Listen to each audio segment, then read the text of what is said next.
On a slow news night, there's one kind of assignment that's almost sure to pull in viewers, a sex-related story. There's all these stories that I think are generated out of the hype from Viagra. I mean, just the word impotence is now in the news, and so everybody wants to talk about it. And so there's all these stories, and for some reason, they keep landing on my desk. This is the latest one. I think that whole Viagra thing has been the bane of my existence because I'm doing sex stories every day now.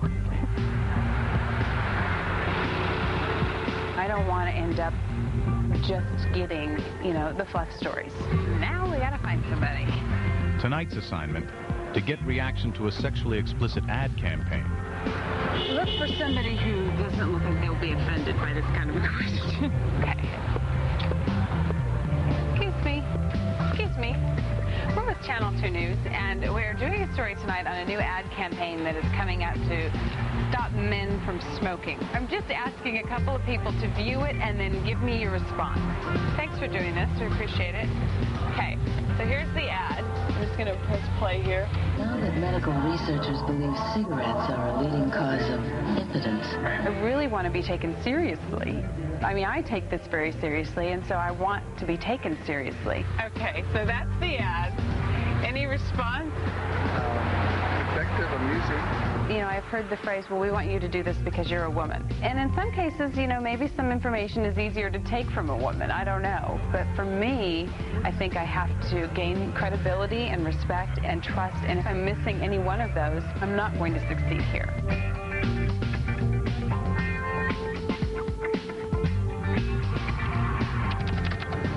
I wish there was no gun.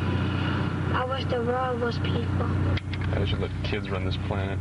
Jonathan gets drawn into the Compton shooting story as he edits it. But in L.A., you have to be careful about getting too attached to any one assignment.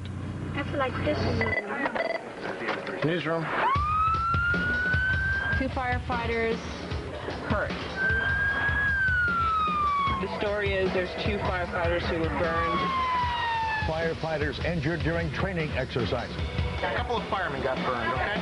Tell me everything you know, please. It was a fire training class. They got burned. One of them is serious enough to go to the Grossman Burn Center. Ooh, you know what? That's a good story. And then we can... That's a much better story than some people who got shot in Compton. The news team decides to reassign Jonathan Elias. Breaking out of there. Call the desk. Yeah. Hi, we have 2 seriously injured in a fire training exercise. Is there anybody else working tonight that can run on this? No, we have 2 reporters tonight. I just don't believe this. We need more people. This is ridiculous. To walk away from the story, I don't see these other crews breaking down and racing off to cover the story. You know what? I usually don't have to, argue when we have to move on a story. This is a big story. There's a lot of people in this community that are pissed off that this happened, and I don't blame them. 3 guys down in a neighborhood, a bunch of kids are playing hoop. The is that about? I mean, I'd be mad if it was my neighborhood. Okay, I don't curse at you. I'd appreciate it if you don't curse at me. I'm sorry. I'm just cursing because I feel strongly about the story. I understand that you feel strongly about the story. I feel strongly about the story. But at the same time, I think the firefighter story affects more people than the shooting in Compton. We'll get the shooting in Compton story on the air. We will. Tell me where I'm going. Just tell me where I'm going. Grossman Burn Center in the Valley. This is so frustrating. He has a good point. The Compton story is a good story. There are 10 million good stories that happen every night. And sometimes it's very difficult to make the decisions that you have to make. But, you got to make them. And you know what? Sometimes, you make the good decision. Every once in a while, you make a bad decision. But you don't know unless you make a decision. And so I'm making a decision. We're making a decision. I understand LA's got breaking news. No one's questioning that. It's just that, you invest more than time. As a reporter, I mean, you can't be oblivious to the fact that you also invest a piece of yourself in a story. I mean, this is their call. We do as we're told. We do know that 1 firefighter will be airlifted here within the hour. There are times where I'll be asked to do things that I might not necessarily like, and I'll do them. I'm a good soldier. I do my job. Reporting live from the Grossman Burn Center, Jonathan Elias, CBS2 News. Back to you.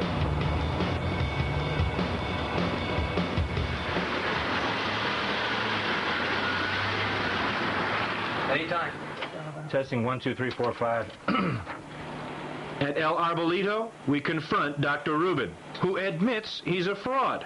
The doctor has just sold us a prescription drug without a license. We are making a lot of progress on how we're going to promote the story. We're even considering something bizarre like flying a plane with a promo in Spanish.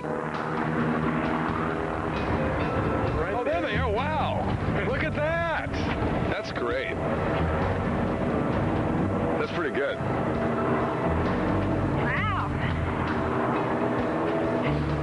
That is really wild. Now that's advertising. Now comes the hard part. That's putting it all together. You might want to go to the net sound. He is in David. Huh? Right, now we're going to go to the outside of the store.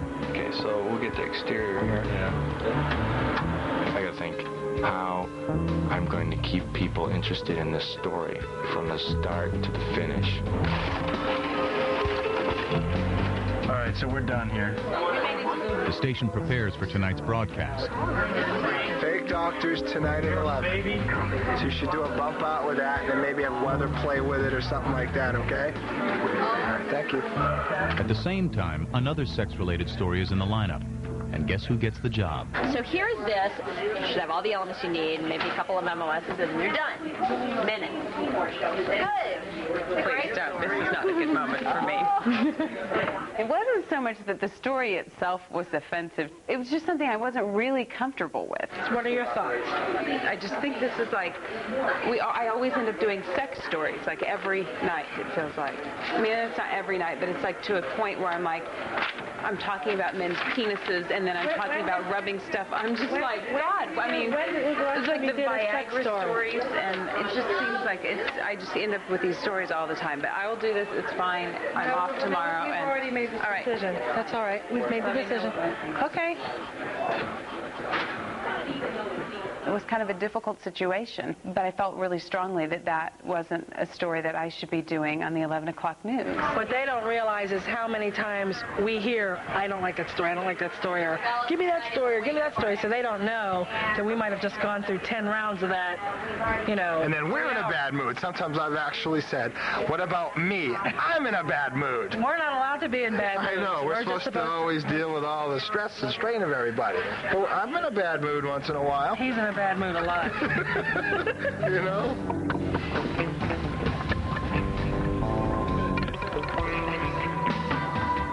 I get such a jazz out of developing these pieces from scratch, digging them up and putting them on the air in 7 days. It's exciting and scary because if the last half of the newscast bombs, there's only one person to look at.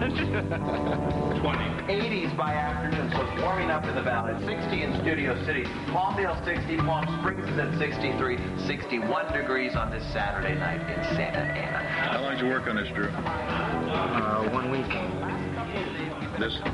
You got this in a week? That's good. Now the special assignment exclusive we've been telling you about. Tonight we uncover an alarming number of fake doctors all across Southern California running illegal clinics. Drew Griffin now with Fake Doctors, Real Danger. The thing about this job is you have to put your work on the air for everybody to see.